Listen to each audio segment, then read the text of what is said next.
No, you're not gonna do anything. Oh my God!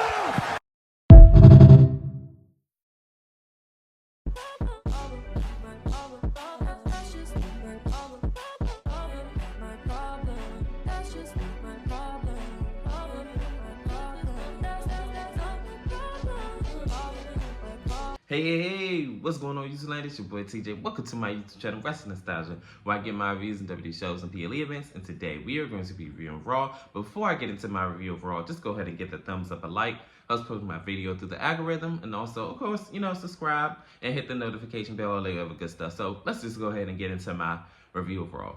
So we open up with the Women's World Champion and also the Crown Jewel Women's Champion, Liv Morgan, and she comes out, and of course she glows. She shows off her ring and everything like that, and she says that Liv Morgan Revenge Tour is officially closed. She did everything that she said she was gonna do, and now she's gonna go on her world tour. And I'm like, okay, well, we're gonna see what this consists of.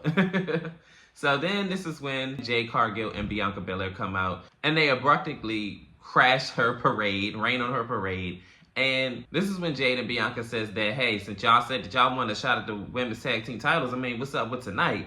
So Liv Morgan tries to play divide and conquer between them two, saying that, oh, what, you want to prove that you're the fastest, the strongest, and all this other stuff? Well, your tag team partner believes the same thing, and I don't know why. I have a feeling that now that Liv Morgan put the bug in their ear, that like eventually it is going to happen, that the breakup is going to happen probably sooner than we think.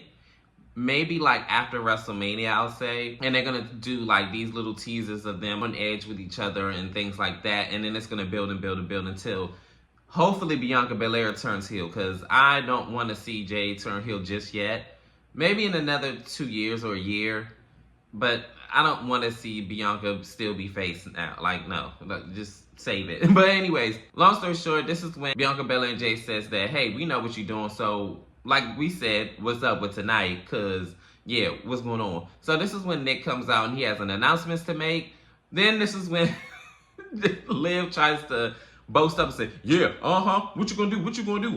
Get off my show. So Bianca winds up stealing off on Liv Morgan. And this is when Nick says that tonight you're gonna have a battle royal for a #1 contender match for your championship tonight. And it's gonna happen right now. And also what you did with Rhea was disgusting. Coming up next is going to be a #1 contender match for the Women's World Championship. And it's coming up next. In our first matchup, it is the Women's World Championship #1 contender battle royal.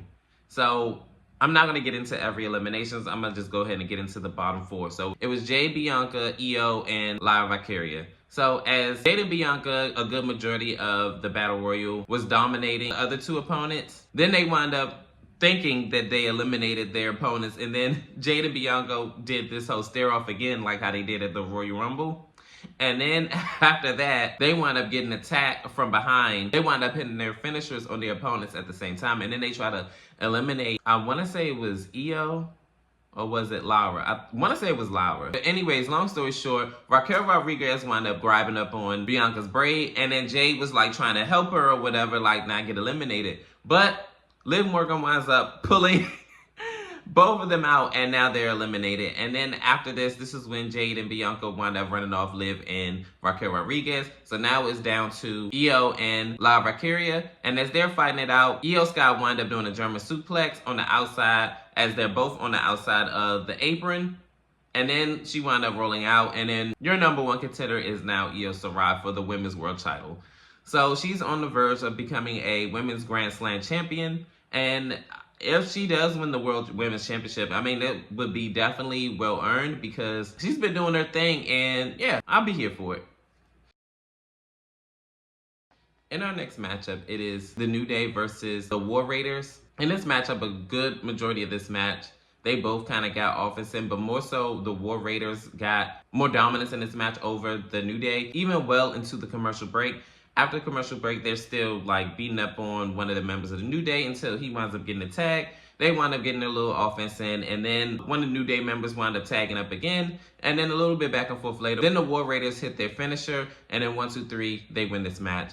I'm not gonna lie, wasn't invested into this. The New Day are like a toxic couple. Like, the ones you be like, oh my goodness, if you don't break up. And it's like, I I'm gonna stay with my man because I'm not gonna be by myself. Like, girl, you already by yourself. But anyways, let's go ahead and move on. I'm over them. In this next segment, it is Sami Zayn, and he basically comes out and he greets the crowd in his language or whatever, and he says it's good to come out here, but I'm not here for all that. He want to address what happened at Crown Jewel, and this is when Jey Uso comes out, and he basically says, look me in my face and tell me what happened. This is when Jimmy comes out. I ain't gonna lie, I kind of got a little convoluted with everybody in the ring, and then this is when Jimmy was going at it with him, and basically... And basically was just, Sami Zayn is not family and all this, that, and the third. Sami said that Jimmy's the one that initially introduced me to this family. I'm not going to have my loyalty questioned because at the end of the day, he's the one that broke up the family in the first place, which is kind of true. He did do all the stuff first. So, I mean, but then again, I mean, Sami, you don't have the best track record either. But hey, we're going to just erase history, right? But anyways, Sami wound up saying that he's not going to get his loyalty questioned in this and the third. So he walks out of the ring. This is when Jey said that, look, I hope to see you on Friday night or whatever. Jimmy says that he's not family. And I was like, dang. So, look on Jimmy's face is just so funny because it just give me Tia Marie. I might slap that in the face when I see her. I might slap that See what bitch I'm in the saying? face. And that's when why I we see broke her. up. He like, bring that to SmackDown if you want to. You better not bring him if you want him back. But anyways, we're going to see what's going to happen Friday night if Sami does come to SmackDown and how everything gets resolved. And finally, we are here in our main event, our fatal four-way for the #1 contender for the World Heavyweight Championship. It is Dominic Mysterio versus Damian Priest versus Sheamus versus Seth freaking Rollins. So, first started off with Dominic Mysterio running out of the ring, and Damian is running after him. And then this is when Sheamus and Seth Rollins are like fighting it out or whatever. And then they wind up turning their direction to Dominic Mysterio, and then they wind up trying to gain up on him, but Sheamus is the one that did the little 12 beats of the Baron, 10 beats of the Baron or whatever. A little bit back and forth later, Seth Rollins wound up wiping out all of the members of the match, diving out on them, and this is when we go to commercial break. I'm going to just go ahead and skip on to the end. Towards the end of the match, this is where Russell Reed wound up coming out and destroying everybody in the match, I believe except for Dominic Mysterio because he wound up hiding under the ring or wherever he was at, and he even took out Seth Rollins, putting him through the announcer's desk.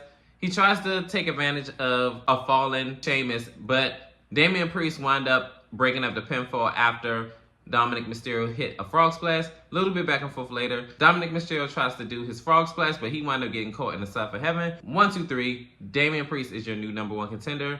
After the match, this is where Gunther comes out and they have a stare off, and this is where the segment ends. This Raw was actually pretty solid. It was pretty solid. The crowd was definitely into it, but I ain't gonna lie, I kind of was a little bit, Raw was kind of all over the place a little bit to me, but comment down below. How did you feel about Raw? Did you like it? Did you love it? Did you hate it? Or show on earth the best? Leave it in the comments, and as always, like, share, and subscribe. Help me grow this channel as big as you can make it. Your love and support is always greatly appreciated, and peace. TJ, I'm out. You're so pretty.